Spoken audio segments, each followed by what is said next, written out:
people talk a lot about food and stress, but if you're not sleeping well, your body is already working against you. From hormone balance to brain detox, appetite, skin health, and emotional regulation, sleep is involved in nearly every process within your body. So if you've been overlooking your sleep, this episode is your wake-up call. I'm so excited to dive into this content, but before we do, let's read the review of the week. This one is by Jenna Bites. She said, Maria's The Health Habit podcast is a gem. It's all about making small, sustainable changes that add up to a healthier lifestyle. What I love most is it's not about quick fixes or extreme diets, but about building long-term habits that truly stick. If you are looking for a realistic and inspiring approach to health and wellness, this podcast is a must listen. Thank you so much, Jenna. This is exactly what I'm trying to create, so it brings me so much joy to read this review. If you are enjoying the podcast, please go leave an honest review of your own on Apple Podcast.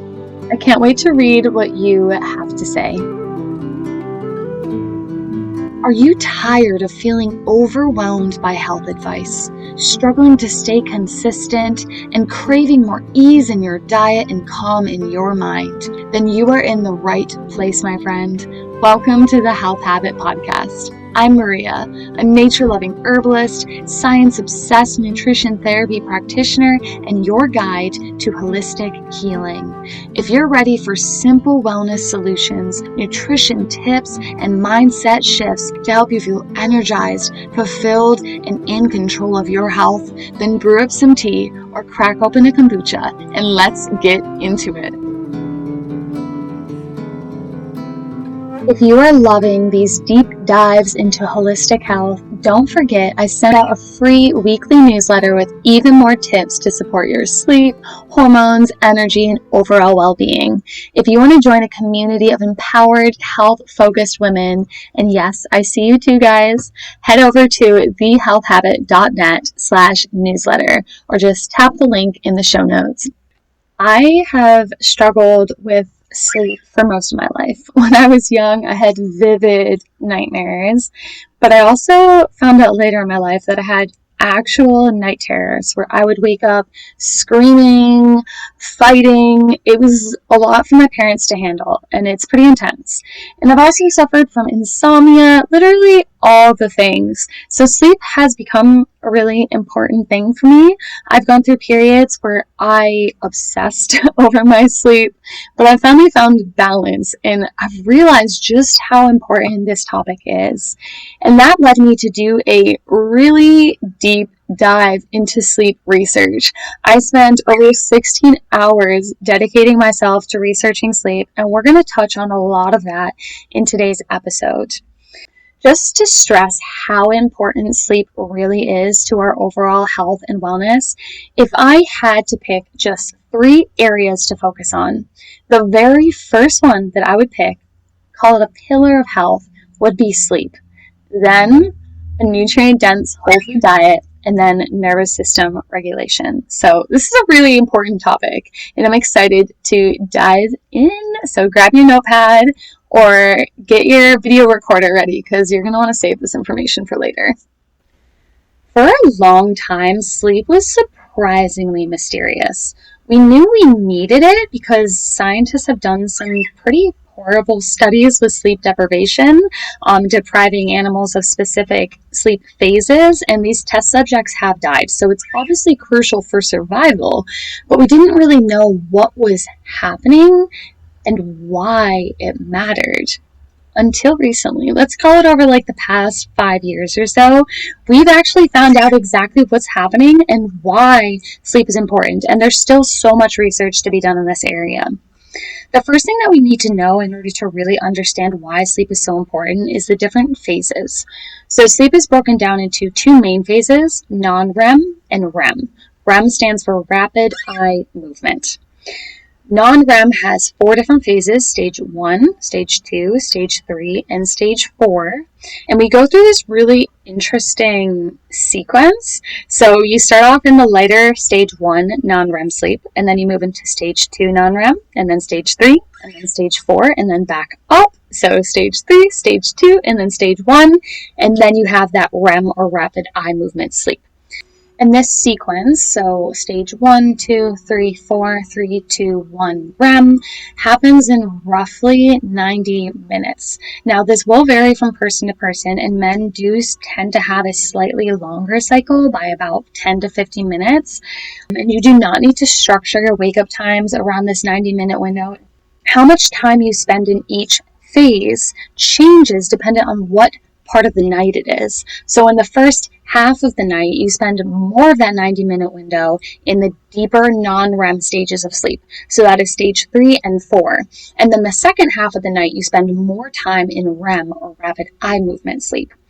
Now, this is because the deeper non-REM stage 3 and 4 sleep phases is where most of that physical restoration happens. We have brain detox occurring, a building up of the immune cells in the body, lots of other really physically important tasks for survival. And then REM sleep, they found, is more important for emotional regulation, mental health, creativity, and problem solving. So you can kind of think of it as the deep non-REM stages of sleep are essential for survival, and then the REM stages of sleep kind of give us a little bit of an advantage as a human species because we have more problem solving and we're able to wake up with new ideas and an ability to kind of remove the emotionality out of the memories and pivotal experiences that we had while we were awake. Let's break down what's happening during each phase of sleep. So stage 1 of non-REM sleep is pretty much just your transition period. So it's when we're first starting to fall asleep. Our eyes will start to roll in their sockets, and we experience something called a hypnagogic jerks. This is when our body literally just jerks, and this is because as we're falling asleep, we lose what's called proprioception, which is the perception of where our body is in space. And this happens because a portion of the brain called the thalamus essentially turns off its gates. So it will receive sensory input, but it doesn't share that input to the areas of the brain that then perceive it. So we're getting sensory input, but it's being blocked so that we can focus on other things that are happening in the brain. And I will note that there are certain brain regions that are more active during sleep than they are during wakefulness. It is pretty crazy. During stage 2 sleep, we have these really cool things developing called sleep spindles. So essentially what's happening is our brain waves are slowing down, but each wave is much stronger. So it's got a higher amplitude. And this is because we have a bunch of different neurons in the brain firing all at the same time. They are becoming synchronized, and this is what's creating those sleep spindles. And the sleep spindles, they have found to be very, very important to all of the benefits of sleep. Then we have stage 3 and stage 4. So we're still going to be having those sleep spindles, but the waves just slow down more and more. So when we're in that stage 3 and 4 sleep, they're as slow as they're going to get. And our brain activity is a lot lower. We are still going to have things happening in the brain. There's never a time when the brain is completely off, but is so much slower. And this allows you to catch up on brain detox. They have essentially found that there is a sort of sewage system in the brain called the lymphatic system. And during these stage 3 and 4 non-REM phases of sleep, the brain cells shrink, and there's always this liquid that's in the brain. So the brain cells are shrinking in size, which means that the liquid is able to get into more crevices, and while we're awake and our brains are functioning, we naturally have a buildup of toxic proteins. And during this deep sleep, when those brains are shrinking and the liquid is getting in more of the areas, the liquid can essentially grab that toxic buildup and then sweep it out of the brain. So super important brain detox is occurring. The other really key thing that is happening in those deeper stages of sleep is as we're awake, we're also building up a metabolite, which is just a compound that forms in the body called adenosine. And adenosine causes something called sleep pressure. So essentially, there's a bunch of adenosine hanging out in the brain, and the brain's like, holy cow, I need to sleep, and it starts to make you feel more and more tired. So during those deeper stages of sleep, the lymphatic system is also clearing away that adenosine, so that when we wake up, we are more able to function, we feel awake, we're ready to go. The other really key thing to note with the deeper stage 3 and 4 periods of sleep is that we switch over to the parasympathetic nervous system. This is the rest and digest portion of the nervous system. And when this happens, we have lower blood pressure, we have those immune cells that start restocking, our bodies become more sensitive to immune signals, so our immune system's more just ready to go when we wake up. And then it also helps regulate the metabolic system, specifically blood sugar regulation. They have found that when you sleep deprive yourself, specifically of these deeper non-REM stages of sleep, the pancreas is not able to produce a really key hormone called insulin. And insulin is the main hormone that regulates blood sugar levels in the body. If you want to learn more about that, listen to episode 4 of my podcast. It deep dives into carbohydrates. So the deep non-REM sleep is allowing the pancreas to produce enough insulin when we're awake, but it also is going to affect insulin sensitivity, so how well your body responds to the insulin hormone. Another really key thing that's happening is memory and learning. Essentially, those sleep spindles are like clearing the memory centers in the brain and then transferring those memories to long-term storage so that we can actually remember them when we wake up, because we only have so much storage space in that brain region. So during wakefulness, we have this one area of the brain, and we put all of our memories into that area. Once it gets full, we can't really retain any more memories, and then our bodies rely on sleep to transfer the memories from that temporary storage site into long-term storage. So super interesting, very important for memory and learning. So those are the key things that are happening during deep stage 3 and 4 sleep. Blood pressure is going down, we're restocking the immune cells, we are increasing sensitivity to immune signals, we're regulating insulin levels and the ability of pancreas to produce insulin, we're regulating memory and learning, and we are cleansing the brain of toxic proteins, specifically things like beta amyloid and tau protein. When our body transitions into REM sleep, we literally become paralyzed. Brain paralyzes the body. There are only 2 muscles that are active, one in the ear and one in the eye, which is why we call it rapid eye movement, because we see the eyes moving back and forth a lot in the sockets. And at this point, we stop seeing those synchronized brain waves, which I will add move from like the front of the brain to the back in like a very steady motion. It's crazy.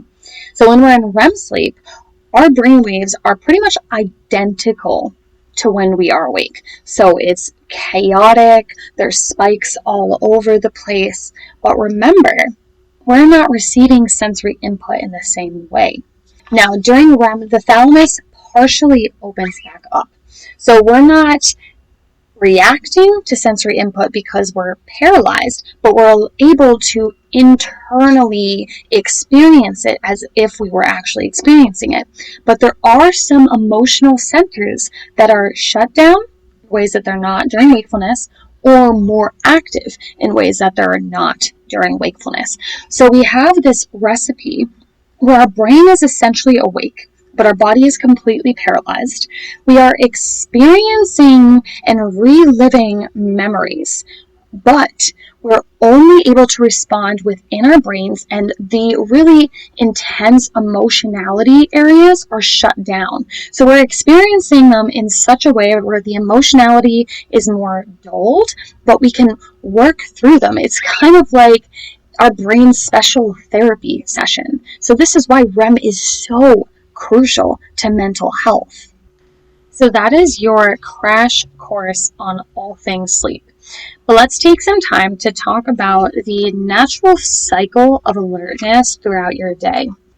When you first wake up, you're going to experience something called sleep inertia, and this is very natural. It is essentially the transition of your brain realizing I'm no longer asleep, now I'm awake. So you feel a little groggy, it takes a little bit of time to get fully awake. Now, generally, sleep inertia should not happen for more than 90 minutes. Every person will be slightly different. So some people have shorter amounts of sleep inertia, others just naturally have a long amount.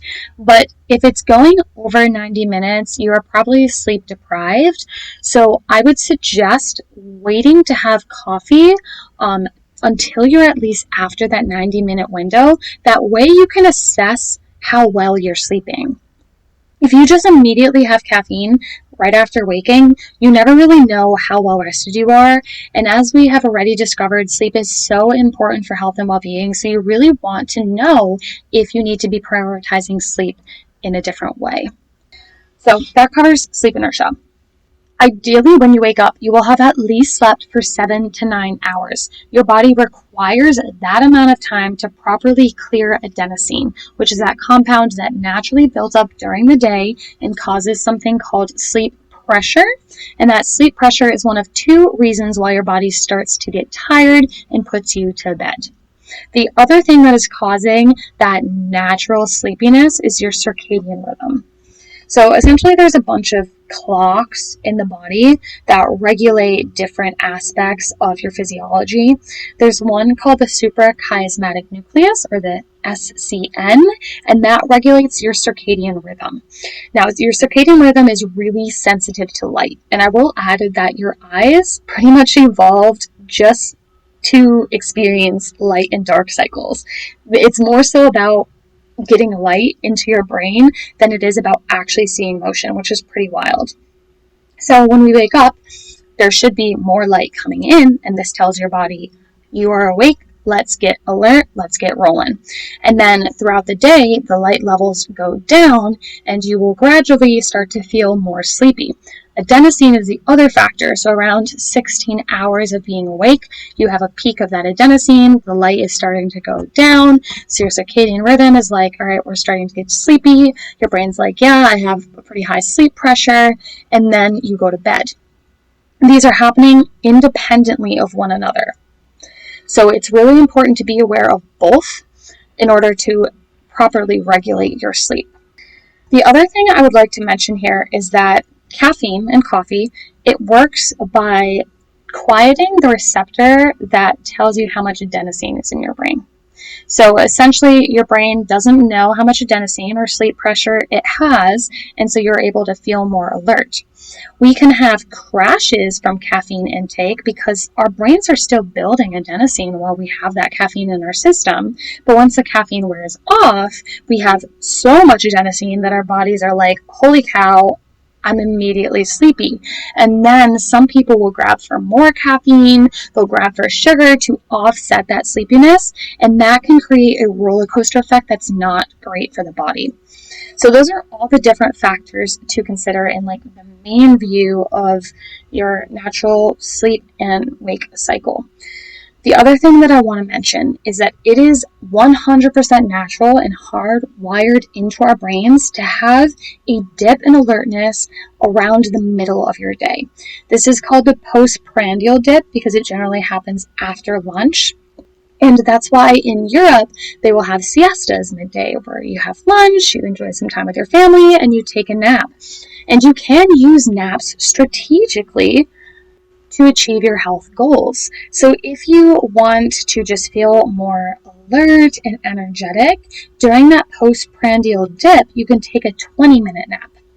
If you want to activate that deep sleep so you can have more brain detox happening and more physical restoration, say if you're getting over being sick or you just had a surgery, something like that, you can have a 30 to 40-minute nap. And then if you need to have that REM sleep occurring, for example, to help boost your mental health and emotional regulation, then you're going to want to aim for a 60 to 90-minute nap. And regardless of the duration of your nap, if you are going to nap, I would try to time it around that postprandial dip.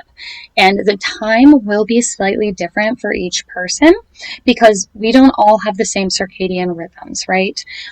For some people, they naturally want to go to bed at like 9 p.m. and then others are night owls and they just don't, like their bodies just aren't wired to want to go to bed before, say, like 11 p.m. And so take some time and just discover what is your ideal sleep cycle and try to time your schedule around that. There is no right or wrong. You are not lazy because you want to sleep until 10 a.m. Your body might just actually be predisposed to having that be your wake up time. We are all different. It's just the unfortunate reality that our society is built around early birds. So we tend to shame people that want to stay up late and then sleep in late. But be aware, every single person has a natural rhythm that they should ideally be structuring their life and schedule around. The term used to describe this is called your chronotype. If this has inspired you to start experimenting with strategic napping, just make sure that your naps aren't negatively impacting your nighttime sleep, because nighttime sleep should always be the priority. There's a lot more that we could cover here, but we're getting close to time, so I am going to wrap up and make this a multi-episode series. So definitely tune in if you're interested in learning more about sleep in the future. With that being said, what can we do? What are the first steps to improving and prioritizing our sleep in a new way? And I would say two things. One, I want you to start getting curious about what is your personal chronotype. If there was no external circumstances, when would you want to go to bed and when would your body naturally wake you up? Just start paying attention to that. And then two, start prioritizing 7 to 9 hours of sleep every night. Do not let that 7 to 9 hour goal be a major stressor. Stress is going to negatively impact your ability to sleep. Just make an effort and let that be enough. And if you want to keep this momentum going and continue building a more holistic lifestyle, one that actually supports your energy, hormones, and sleep, then come join me and all the other amazing humans who are learning how to care for themselves naturally and confidently. Pull up the internet and head over to thehealthhabit.net/newsletter or click the link in my show notes and let's get connected, baby. There is no need to navigate everything by yourself.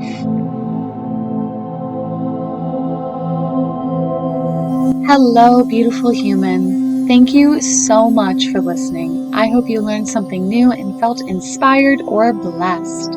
If so, please take a moment to share this with a friend who's also working to improve their health and wellness. And leave me an honest review on Apple Podcasts. It lights me up to know that this podcast is helping you. Now, go get some sunshine on your skin, and I will meet you back here on Saturday morning for another episode. Bye!